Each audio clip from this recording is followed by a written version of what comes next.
तैयार रहिए। स्टार्ट। लगभग 79 वर्षीय कमलेश कुमारी त्रिवेदी अपनी पुत्री रानी त्रिवेदी और पौत्री पूर्णिमा त्रिवेदी के साथ रजनीगंधा अपार्टमेंट अंबजारी नागपुर महाराष्ट्र स्थित अपने आवास में रहती थी। विराम। रानी त्रिवेदी एक शिक्षिका थी। विराम। अतः वह प्रातः 7:20 बजे घर से निकल जाती थी और देर शाम घर लौटती थी। विराम। पूर्णिमा एमए की छात्रा थी। विराम। इसलिए वह प्रातः 10 बजे घर से निकल जाती थी और वह दोपहर बाद घर लौटती थी। विराम। अतः दिन की अधिकांश अवधि में कमलेश कुमारी घर में अकेली रहती थी। विराम।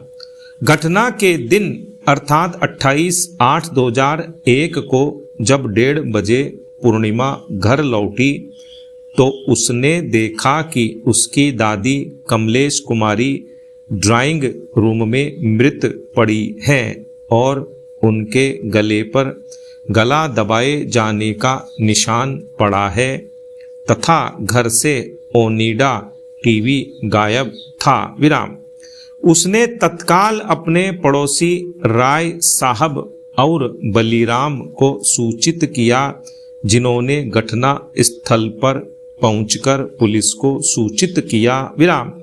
राय साहब ने घटना के दिन 2 लड़कों संदेहास्पद को अपार्टमेंट में मोटरसाइकिल पर आया हुआ देखा था। विराम।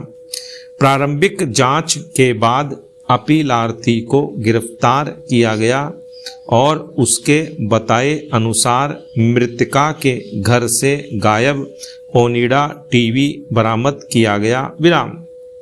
विचारणोपरांत सत्र न्यायाधीश नागपुर ने निर्णय एवं आदेश दिनांक 26/2/2003 के द्वारा अपीलार्थी को भारतीय दंड संहिता की धारा 302 सपठित धारा 34 के अंतर्गत दोष सिद्ध एवं चूक खंड एवं 1500 रुपये के जुर्माने के साथ आजीवन कारावास के दंड तथा धारा 392 सपठित 34 के अंतर्गत दोष सिद्धि पर चूक खंड सहित 1000 रुपये जुर्माने के साथ 3 वर्ष के सश्रम कारावास का दंड दिया।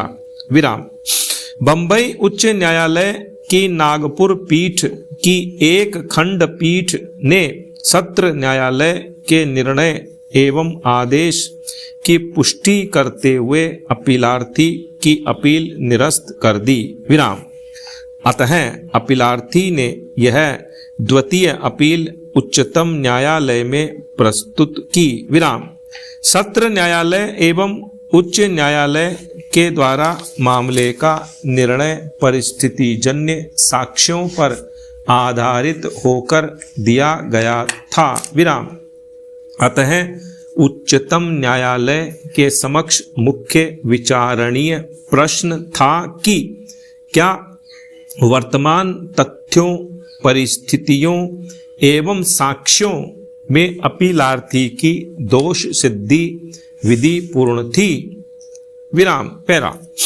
निर्णय 1। परिस्थितिजन्य साक्ष्य ऐसी साक्ष्य होती है जिसे एक पूर्णता में स्वीकार किए जाने पर केवल एक ही धारणा समक्ष आती है कि केवल और केवल अभियुक्त ही दोषी है। विराम।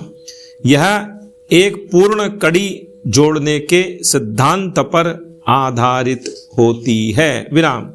यदि परिस्थितियां साक्ष्यों द्वारा पूर्णतः स्थापित हैं जो अभियुक्त की दोषिता को परिकल्पित करते हैं और वे प्रकृति और प्रवृत्ति में निर्णायक है तथा साबित किए जाने वाले तथ्यों को छोड़कर शेष बातों को अपवर्जित करते हों और साक्ष्यों की कड़ी इस प्रकार जुड़ती है कि अभियुक्त ने ही उक्त अपराध किया है, तब परिस्थितिजन्य साक्ष्य पर अभियुक्त को दोष सिद्ध किया जा सकता है। विराम।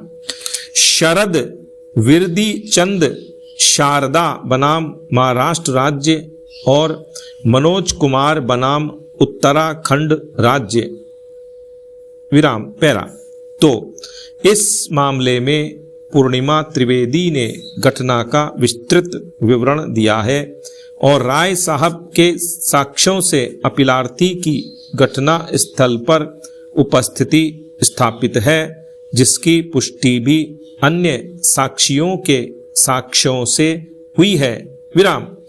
मृतका के घर से ओनिडा टीवी, चांदी का एक सिक्का और 200 रुपए भी गायब थे। विराम।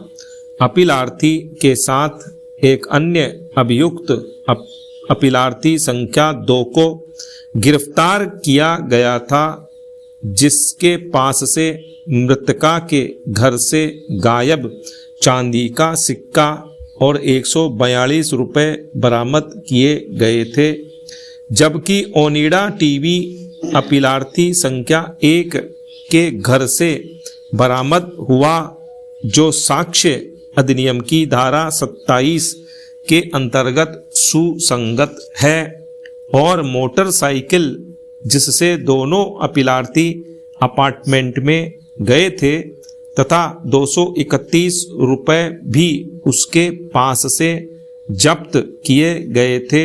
विराम। इन जब्ती को अन्य साक्ष्यों से भी स्थापित किया गया है। विराम।